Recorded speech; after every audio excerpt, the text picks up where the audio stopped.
Welcome to Allworth's Money Matters. Scott Hansen. Pat McLean, thanks for joining us. Yeah, glad we're talking about financial stuff. Yes. Helping people make good choices with their finances. Yes. We're trying to leave politics out of it. Is there anything going on in the world politically? I don't know, Pat. Everything seems so calm and normal. But again, since this administration, again, I'm amazed on how sometimes the market reacts, which means people voting with their dollars about buying and selling react negatively on some news, and then on very similar news react positively, which it reminds me. It might. I just now you're getting frustrated. I just don't understand. Well, it doesn't necessarily move one way or the other. The markets move, and then the news reporters, they spit out some sort of excuse of why the markets did that. Yeah. Oh, that's right. And they ask some expert, and the expert gives an opinion. It doesn't mean it's actually why it happened. Yeah. It's earnings. It's earnings. Future earnings. That's right. It's all the prices of assets today. Over the long term. But prices on a day-to-day basis, well, you see when companies come out with their earnings, and all of a sudden the stock will either bump up or dive. And the people are perplexed. They exceeded their earnings. Why did their stock fall 14%? Well, it's because they thought because people thought the future earnings were going to be better than that. Yes. And, it's industry and management that actually matters. Economic environment, industry management. And you think about the challenge of picking individual securities, right? So, like the old school stockbroker, that model's dead. Maybe there's still a few that exist, but the idea that you've got some broker that you're going to call, and he or she, they're almost all he back in the day, he's going to tell you, oh, these are the good companies to buy. You should own these companies, and let's sell this and buy that. Or if you're an individual, I mean, Charles Schwab, they first began as a discount brokerage firm. With individual stocks. It used to be that commissions were regulated. Yes. And in 1976 or 7, there's deregulation of commissions. And Charles Schwab said, I see an opportunity here. People like trading stocks. They'd have a discount brokerage firm. And that's how Schwab got started. But it was still trading and individuals trying to pick the best stocks. And then we went through this period where it was, let's go to mutual funds, because maybe I don't have the ability, but I can hire these managers. It's a nice way for the everyday man to hire these professional managers to go and find the best companies to own.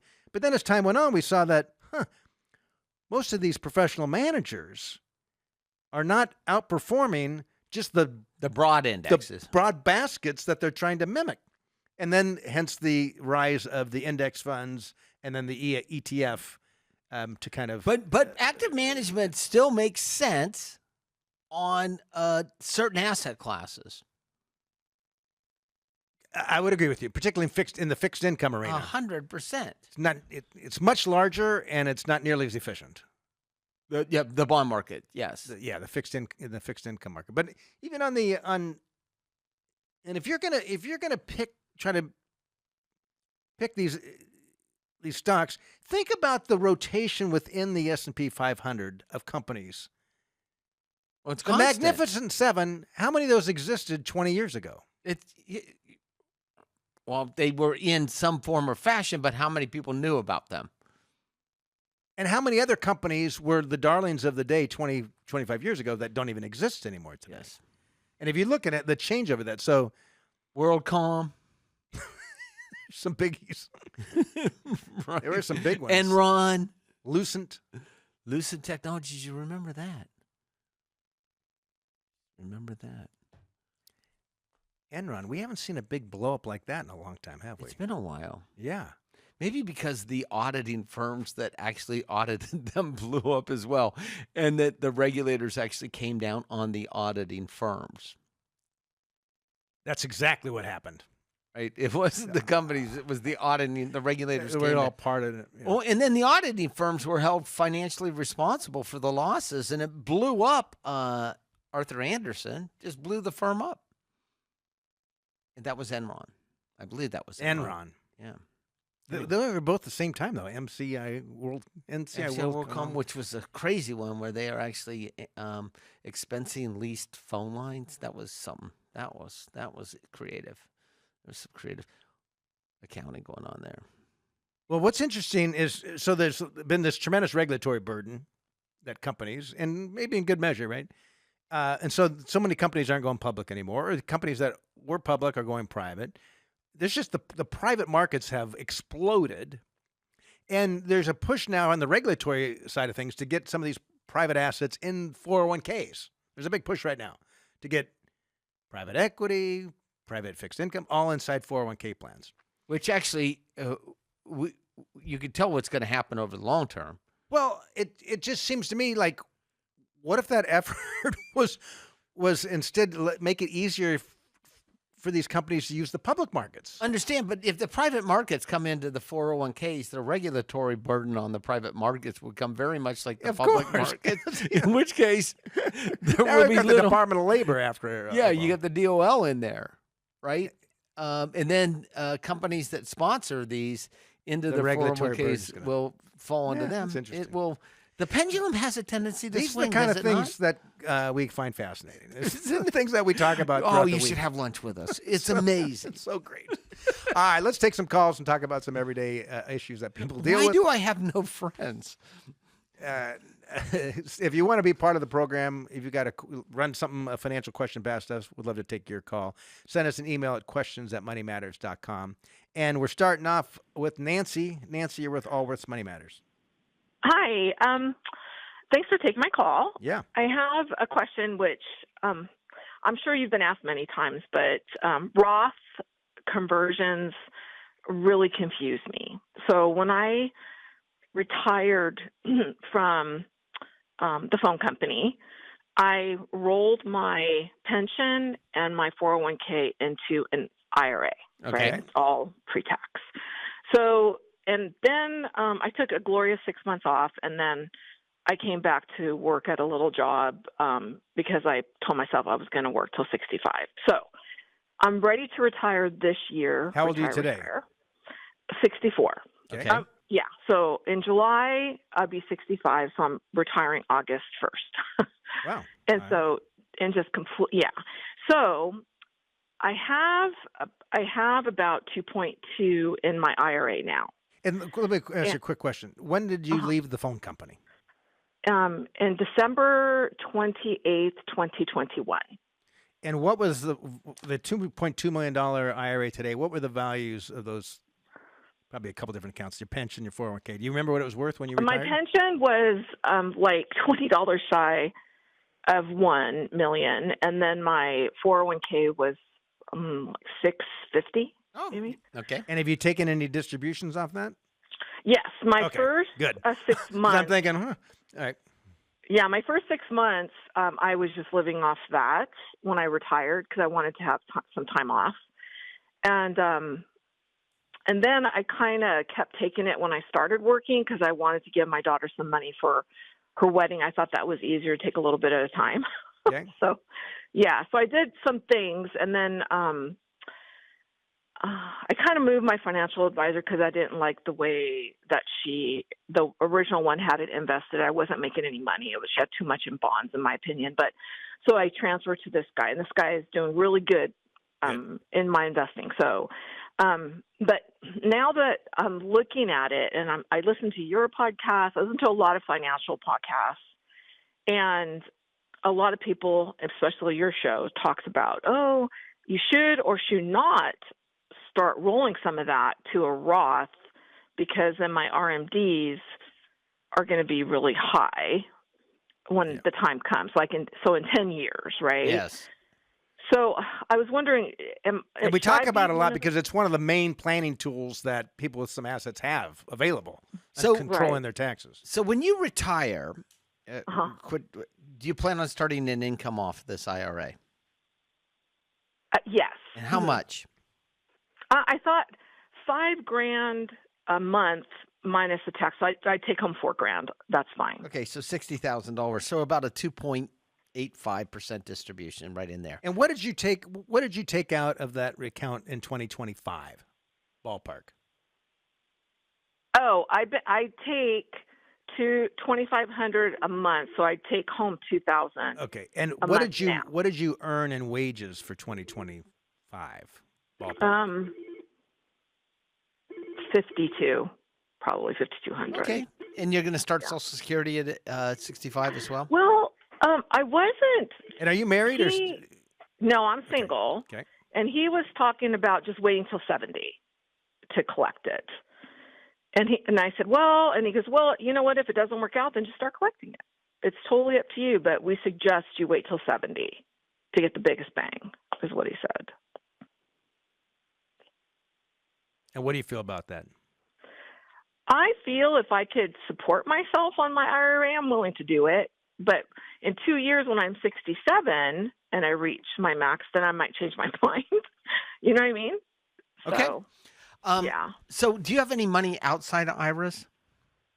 No, all my money's in there except for my, little savings account I have, Okay.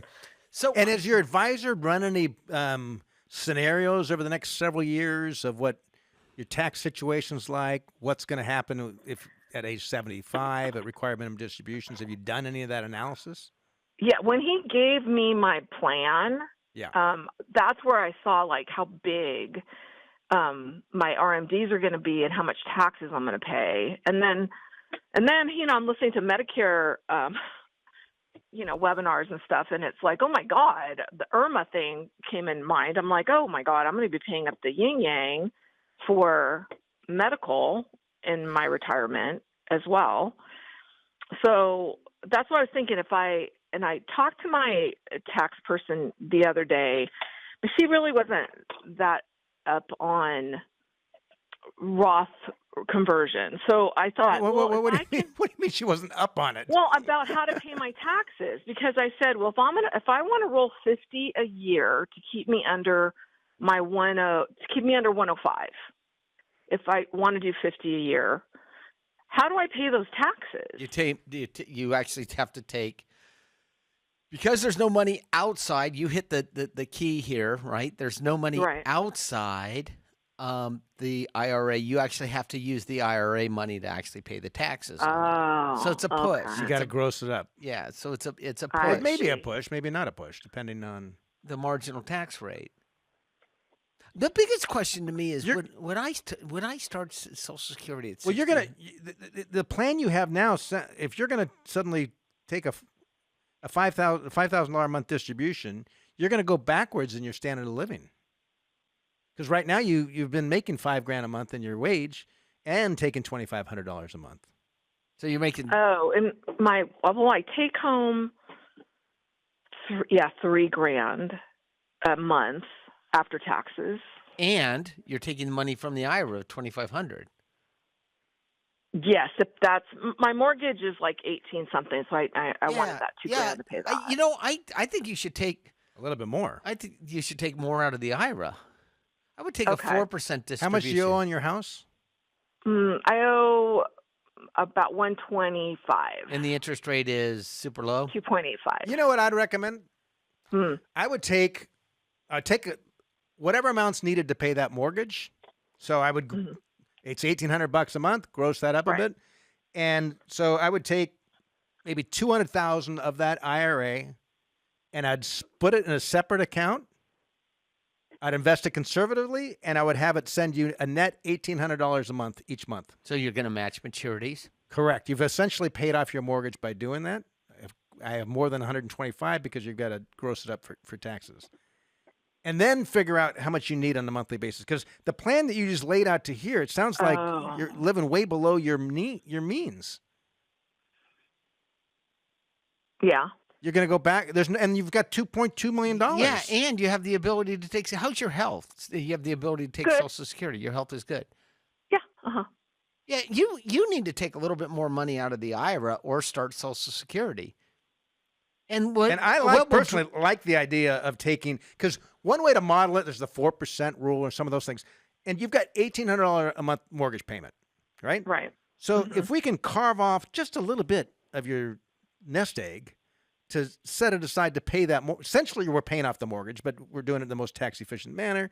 And your interest rate, we haven't asked you, but I'm sure it's very low, is less than what you're paying. She said it's sub 3. Okay. 2.85. Yeah. Okay. I wasn't listening. My apologies. I was thinking. And then we could say, all right, of $2 million, we take even a 4% distribution. That's $80,000 a year. And you might say, I don't need that. My mortgage payment's already made. I don't need that much money. And say, okay, we take a little bit less than that. But depending on how you want to live your life, but the plan you have now, your lifestyle is going to go backwards, and you're going to be a very wealthy old lady. Well, see, that's my thing. So I thought if I kept it low and have the ability to convert and still keep me below. So what's the objective? So you could. Why? So it's $10 million when you die. What are we trying to achieve here? Yeah. What are we trying to achieve? I'm trying to achieve. Okay, so if I'm going to be able to pass on money to my daughter, I kind of want it to be Roth money, and me spend my IRA money and pay taxes on it. And how much do you want to leave to your daughter? $2 million, $5 million, $10 million? Well, I don't think it's ever going to be that big, but I mean, if I leave her $1 million, that'd be great. Well, you'll leave her $1 million. Oh, you think so? Oh, yeah. Oh, yes. Yeah. Yes. Okay. So you don't think I need to do Roth conversions then? I wouldn't. It might make sense for a little bit. I wouldn't. Your first year retirement, I'd kind of see. Do you plan on staying in the state of California? Yes. Uh-huh. I wouldn't. You wouldn't? Okay. Oh, why? It's not worth it. Because the required minimum distribution. I tend to disagree with you on that. I think you need. What I'm more concerned with is you having enough income to live the lifestyle that you're used to. But Scott, her required minimum distribution will be if she starts a 4% distribution today. If she carves out the $200,000, right? It would be the same amount. Yeah, if she carves out $200,000 in a match maturity, right? Well, hold 1 second, and then she starts a 4% distribution, right? And we adjust it to inflation, which would be my hope every year. That's right. And then by the time required minimum distributions kick in at age 75, the same number. It will actually the RMD might be lower than the distribution. That's why I wouldn't mess with it. I would agree with you on that. The biggest question I would do is if the objective was to leave as much money as possible to my child, and we'd have to run this through the calculation, you probably, and you assume a 7 or 8% growth rate on the portfolio, depending upon how it's invested, maybe it might make sense to start Social Security earlier. At the 67? Or at the 65. Oh, really? Well, let's make sure you're going to be retired. Yes. Take a year off. Take a year off and then look at it. You're my sister. Mm-hmm. Because if my sister, then I can really pound on her like, this is what you need to do. So if you're my sister, I'd say, all right, Nancy, what we're going to do is we're going to take, actually not 125, we'll take $175,000. We're going to carve a separate IRA, and we're going to have the gross amount of $2,200 a month or whatever it is, and you're going to net $1,800 a month. That's going to cover your mortgage. Okay. Right. Then we're going to take the rest, the $2 million, and say, let's take a 4% distribution off that. You don't want to go that high, 3.5% distribution. But a 4% distribution is $80,000. And if we find ourselves a year, 2 years from now with money accumulating in the bank, then we'll say, you know what? Let's take a little less and let's do a Roth conversion with that differential. But okay. The plan you have seems to me that you're going to be living a much lower lifestyle than you could afford. For what? For what? So, and by the way, the decision you make the first day you start this can be changed. Absolutely. Yeah. It can be changed. Exactly right. The Roth rollover cannot be changed. So I wouldn't be in a hurry to do a Roth, but I'm not ruling it out forever.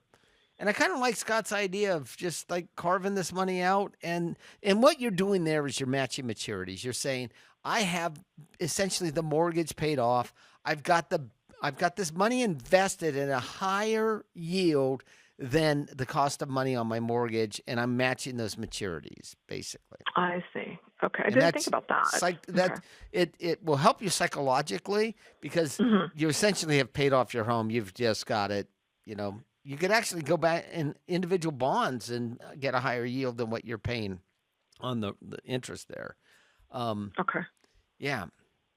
And that way, because that account's going to it'll get smaller each year, just like because you're paying the mortgage off, right? It's not just the interest. Right. So, and the reason I like in this particular situation to carve it out is that way you're not seeing a heavy load on the 2.2 million. You're seeing a light load on the distribution of the 2 million, and a little heavier than the other account. You understand psychologically, oh, we're going to match maturities. We're going to invest it conservative. It's going to pay my mortgage off over the number of years. Okay. All righty. Okay, sounds good. And okay, I would thank you. consider Social Security rather Sooner than than later. Yeah, I would too. Okay. But but look at it. 2023. When's it coming? So here's actually your financial advisor. Ask them to model what happens if you start in 30 years. How will I have the most money in 30 years from now if I start Social Security at age 65 or I start at age 70? And they can model it and tell you exactly what your account balance, exactly using their models and assumed rates That's of return. if you reduce your IRA distributions by the commensurate amount. That's right. But they can play with that. So, okay. Okay. Sounds All good. right. Thank you. Thank I All right, appreciate Nancy. it. Wish you well. Yeah. That's a fun one. Yeah. Let's talk with Stacy. Stacy, you're with Allworth's Money Matters. Hi there. Hi, Stacy. How are you? Fantastic. Hi, good. So I am flying by the seat of my pants on my financial situation. I'm 60. I'll be 61 years old.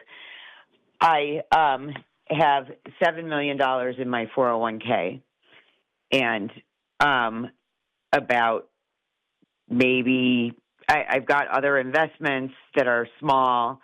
And what I'm getting told now by people is that I need to start investing in assets that spin off investment income. So like I should be buying into real estate and things like that. And my attitude is if I have $7 million, You can do whatever you want. and right. So why am I getting into these complicated structures of these real estate deals that will, give me, money? They'll give me cash flow every month forever. Does someone want you to go out and personally own rental properties or commercial buildings? Or bought something? into 2 high-rise buildings in New York City where I'm part of a limited partnership. You've done this already? Liability. You've done this already?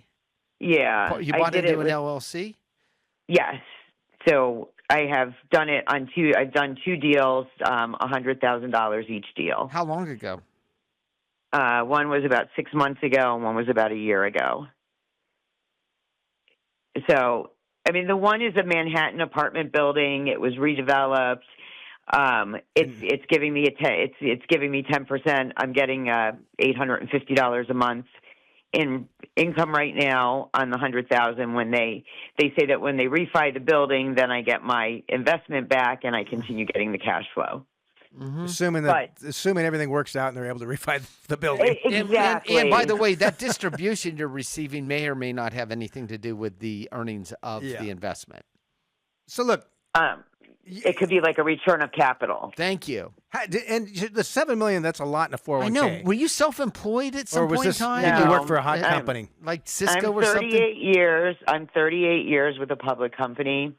And when the financial crisis hit and I saw my 401k go down to $200,000, I moved it all into the company stock fund that had dropped from $68 to 98 cents. At that point, I was blacked out for 2.5 years from being able to move any money out of the stock fund. So by the time I was able to move money out of it, the stock was trading at $12 a share. Please tell me you've diversified since then. Well, everything's in my 401k. I don't understand, but you got rid of the company stock. Or reduced it some. I maintain $500,000 in company Beautiful. stock. You know what, Oh, my Stacey? This is hilarious. Oh, my I mean, gosh. this is not that much different than going to Vegas and saying, I'm going to put everything on red 27. And it paid for you, right? This is Right. what a it did. great story. I got lucky. I realized I Luck got counts lucky. too. Look, yeah, Right. what a great story. The reality but- is, this is where you are today. You got $7 million. You're 61. Do you have a spouse? No. And what do you? I'm single. What will you make? Are you retired? Or are you still working? No, I still work. Last year I made $445,000. So, but mind you, of that money, first of all, I fully contribute to my 401k. I do all of the flex spending and the medical. So my paycheck is low, and most of my I'm making about 190 on base salary. You said So- your overall income was 445 last year. Yeah, And you're because I get stock. Got it.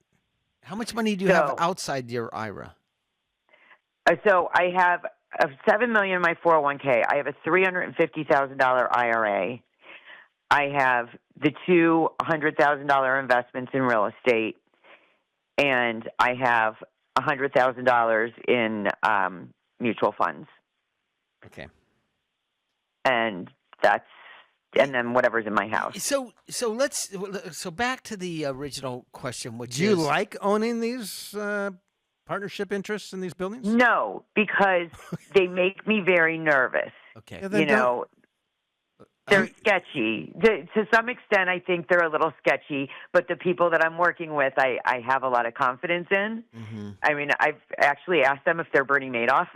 Mm-hmm.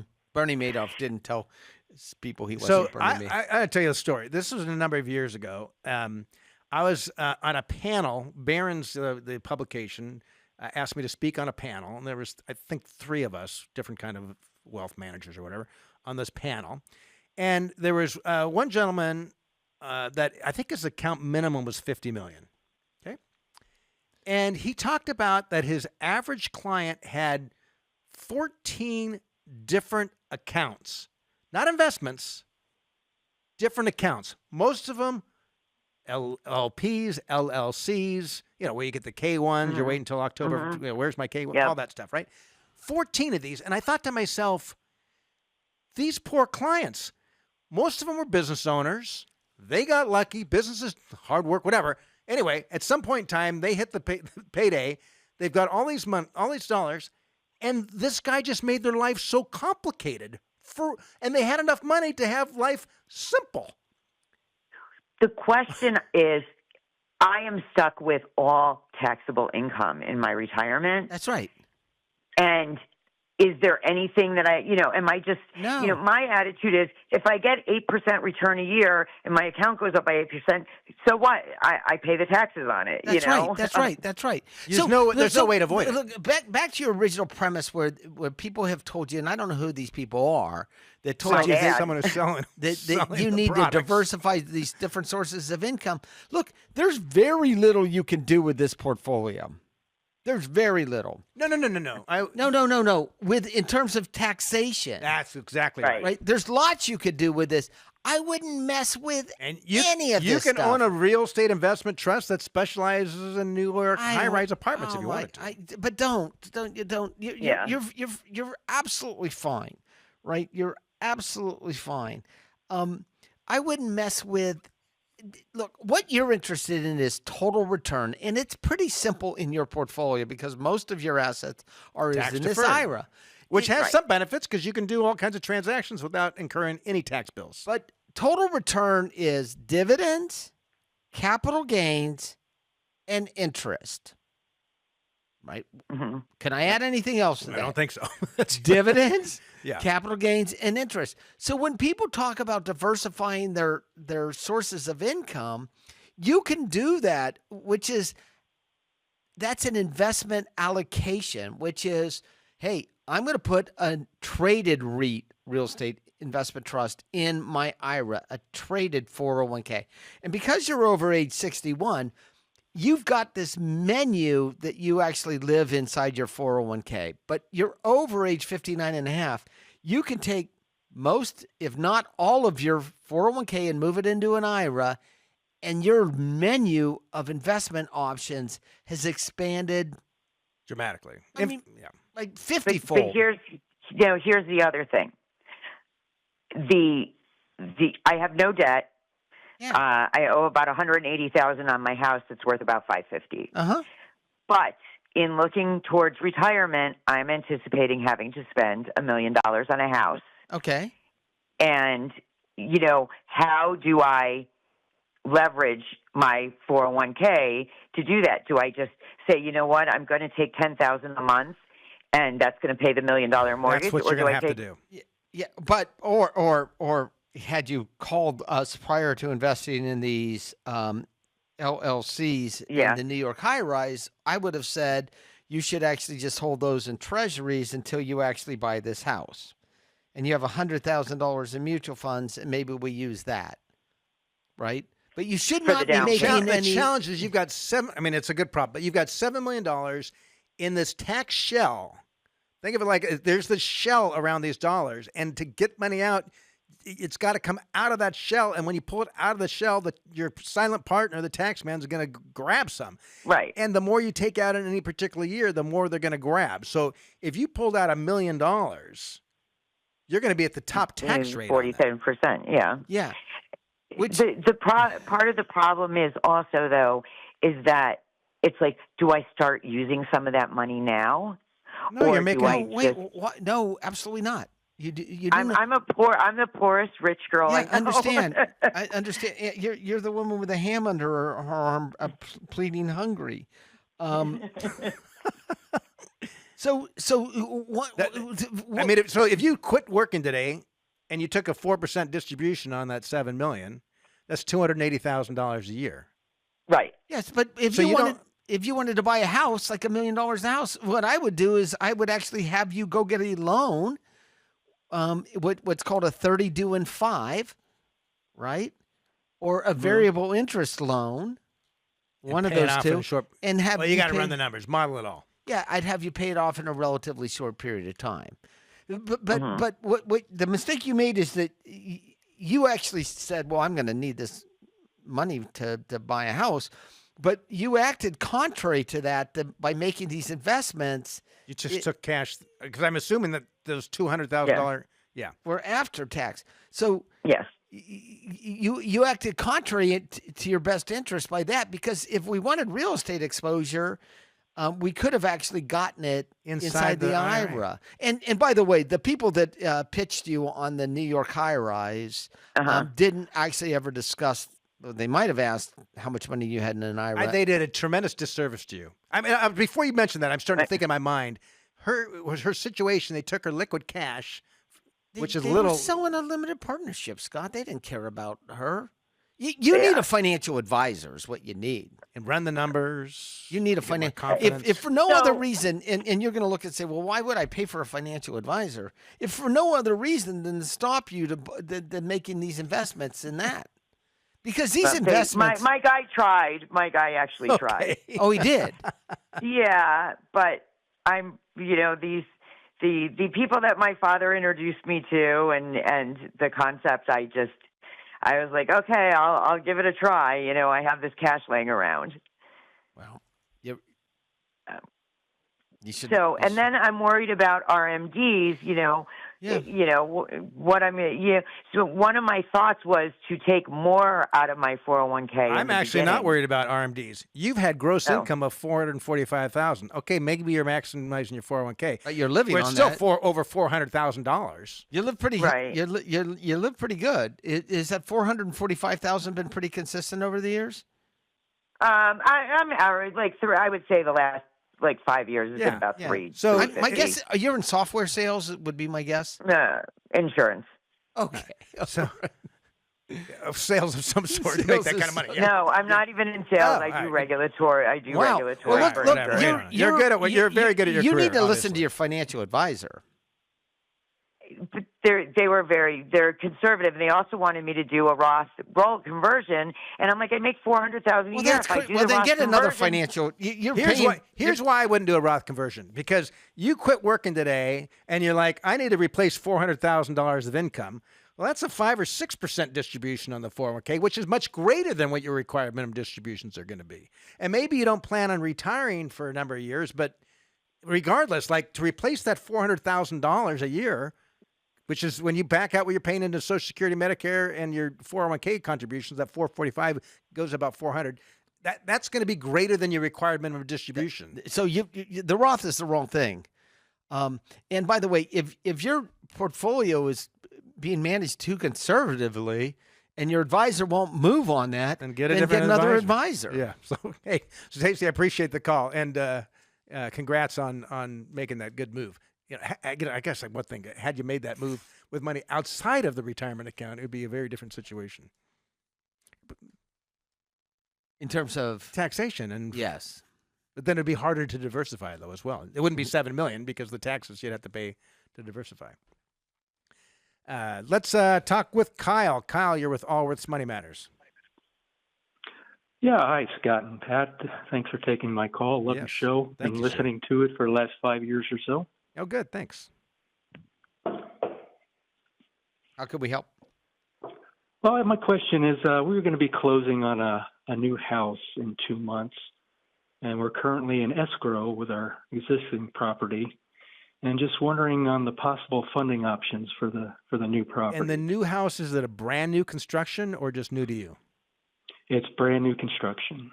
And are you going to have to do the backyard landscaping, windows, and all that, window treatments, everything, and furnishing? Yeah, yes. So probably going to need an additional $100,000. And this is a primary residence? Yes, primary And residence. are you trying to It's gonna figure be out a way to make this swing without having a contingency? Yeah, just trying to figure out with the 3 buckets of money that we have right now, what Okay. is the most efficient way, for cash flow and tax efficiency. Is your thought that are you going to be closing on your new house before you close escrow on your existing house?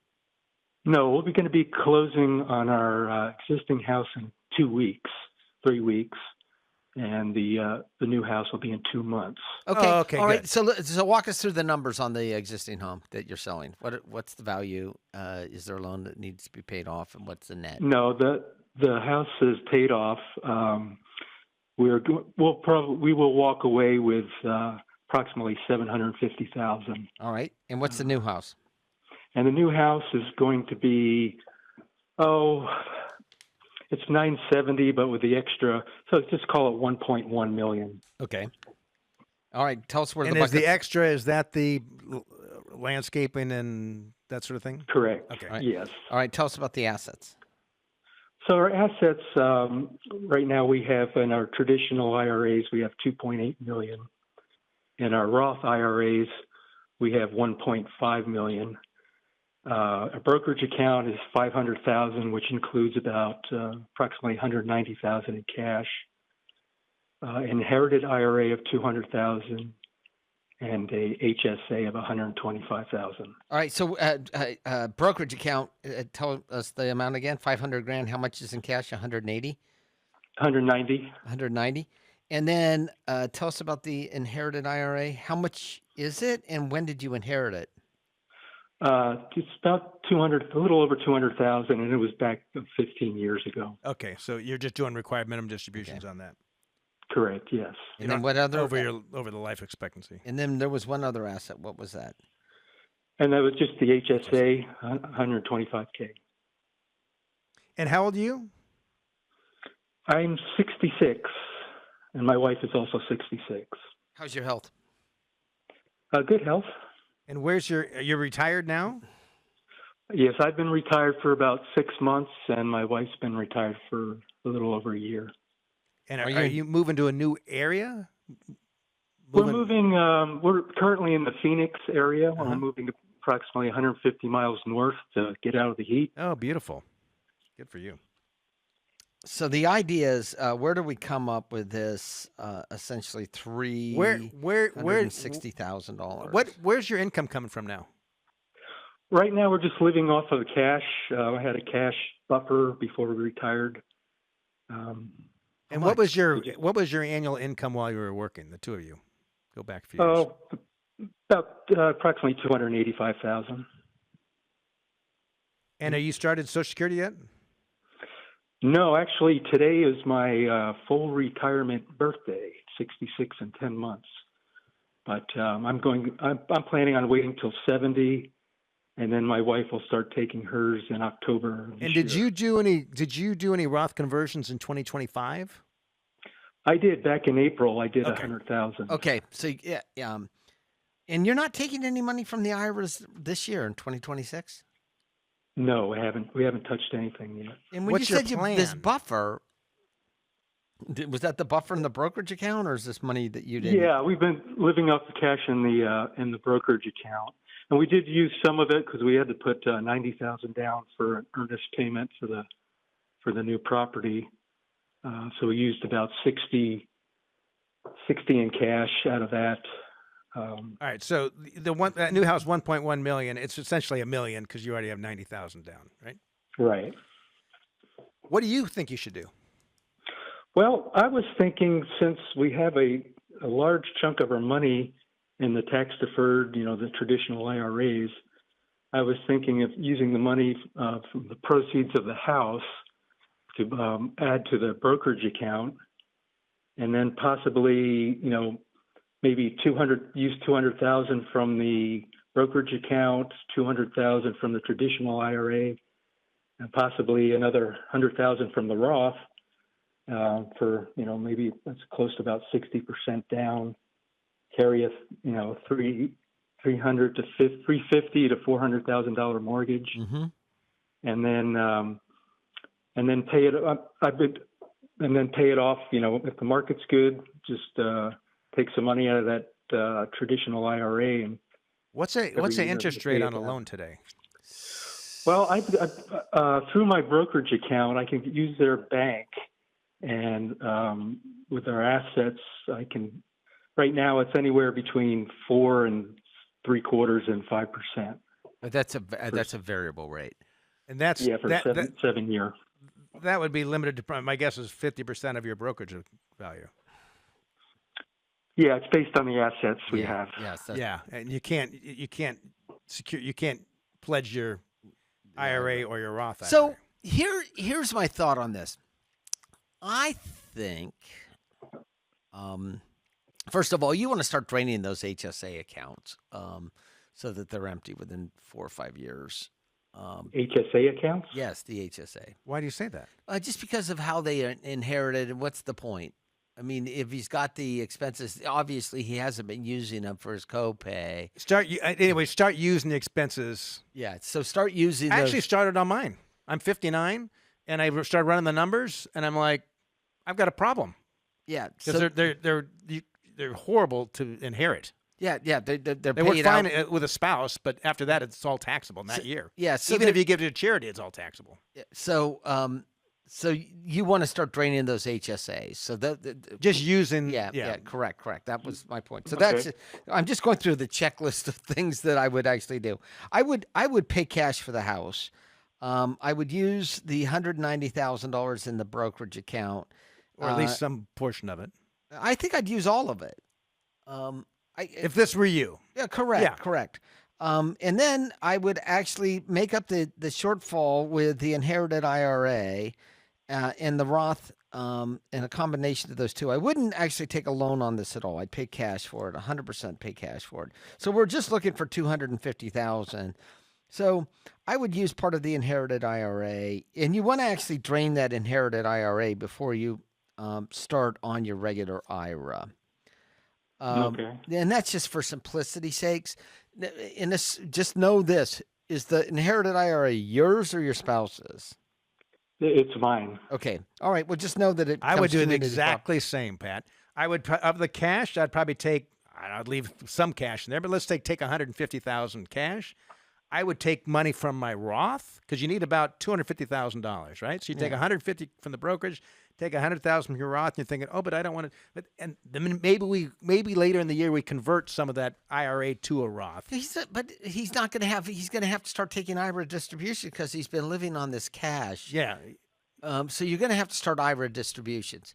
So you're going to have income come from somewhere. That's right. So here's first of all, if you were my brother, I'd say hire a financial advisor because you've got some great planning opportunities, and this is the time to start cleaning things up. So that's why we're going to drain that inherited IRA. And my guess, 2025, we could have done more than 100,000 in Roth conversions. You think? Yes. So don't use any debt. Don't use. I wouldn't use debt. You're not going to earn more. The interest rates are higher now. Yeah. I would not. If I were in your shoes, the last thing I'd want to do is pledge my relatively small brokerage account to your pledge those assets. Because what happens is you could get a call on that. Yeah. And then well, you're no, gonna this is not a pledged asset line of credit. This is an actual loan. And what's the interest rate? To be, say 5%. Yeah. What do you make in the bank? Less than 5%. Yeah, and you're pledging collateral. No, there's no pledge. Okay, whatever. It's fine. I don't care. I Well, wouldn't wait, stop. This is a personal loan? No, it's through a mortgage company. It's through Rocket Mortgage. Oh, it's a mortgage on the house, not on the asset. Yes. I still wouldn't do it. Right, on the house. I still wouldn't do it. Mortgage You on the can't house. earn. My CD's not paying 5%. Yeah. The like kind risk is you're paying for nothing. Because if I looked inside your portfolio, It's going to cost you to have the loan. if I looked inside your portfolio, you have things that are fixed income that are paying less than what the cost of money is. The money in your $190,000 cash is earning less than 5%. Right. Right. So what's the point? Okay. Right. That's how we would, in your situation, Pat and I are on the same page exactly. I would pay cash for this. Yeah, Last thing I'd want is a mortgage. Yeah. You got plenty of assets. Mortgage is not going to do you. It's going to cost you to have a mortgage. There's no economic benefit. So I would actually, and I'd look at taking Social Security for both you and your spouse, and then I'd start a monthly distribution on the money that I didn't use in the inherited IRA. I'd start until that was drained, and then I would kick over to my regular IRA and start a monthly distributions, and I wouldn't mess with the Roth conversion. And you might at the end of this year, but you don't need to worry about it. We're in February of 2026. Let's see where the cash flow ends up. But he needs to start a monthly. What are you living on now? How much a month is it costing you now? We're living. It's about $12,000 a month. Yeah. So you need to start that. Right. Yeah. So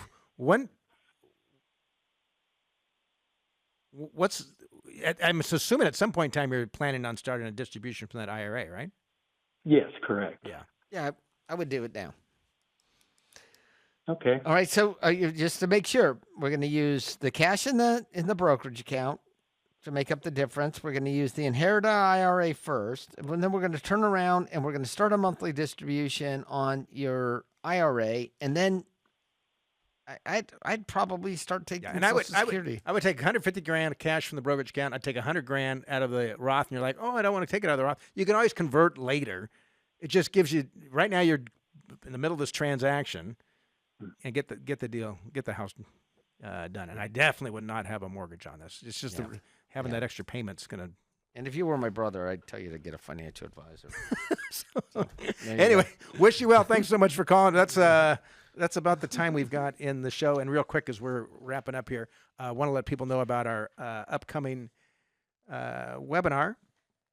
We try to do these webinars, I don't know, every month or every couple months. So this is February's webinar. It is Strategic Moves for Volatile Markets. I'm hosting it along with Victoria Bogner, our head of wealth planning here at Allworth. It's really designed for those that have got $2 million or more in savings, portfolios with $2 million or more. And what you're going to learn during this, it's about a 45-minute webinar. We're going to talk about some tactical Roth conversion strategies that can turn some down markets into long-term tax advantages. We're going to look at portfolio refinement techniques to help reduce some downside exposure and uncover some hidden risks that could exist. Take a look at some smarter diversification tactics for today's really ever-changing, shifting market. And some liquidity planning along with some behavioral guardrails You've heard us talk about some of those things on the program over the years that support some decision making when things are under pressure. And the dates for these webinar, February 19th and February 21st. And sign up, go to allworthfinancial.com/workshops. That's all the time we have in this program. It's been great having you guys with us. We'll see you again next week. This has been Scott Hansen, Pat McClain of Allworth's Money Matters. This program has been brought to you by Allworth Financial, a registered investment advisory firm. Any ideas presented during this program are not intended to provide specific financial advice. You should consult your own financial advisor, tax consultant, or estate planning attorney to conduct your own due diligence.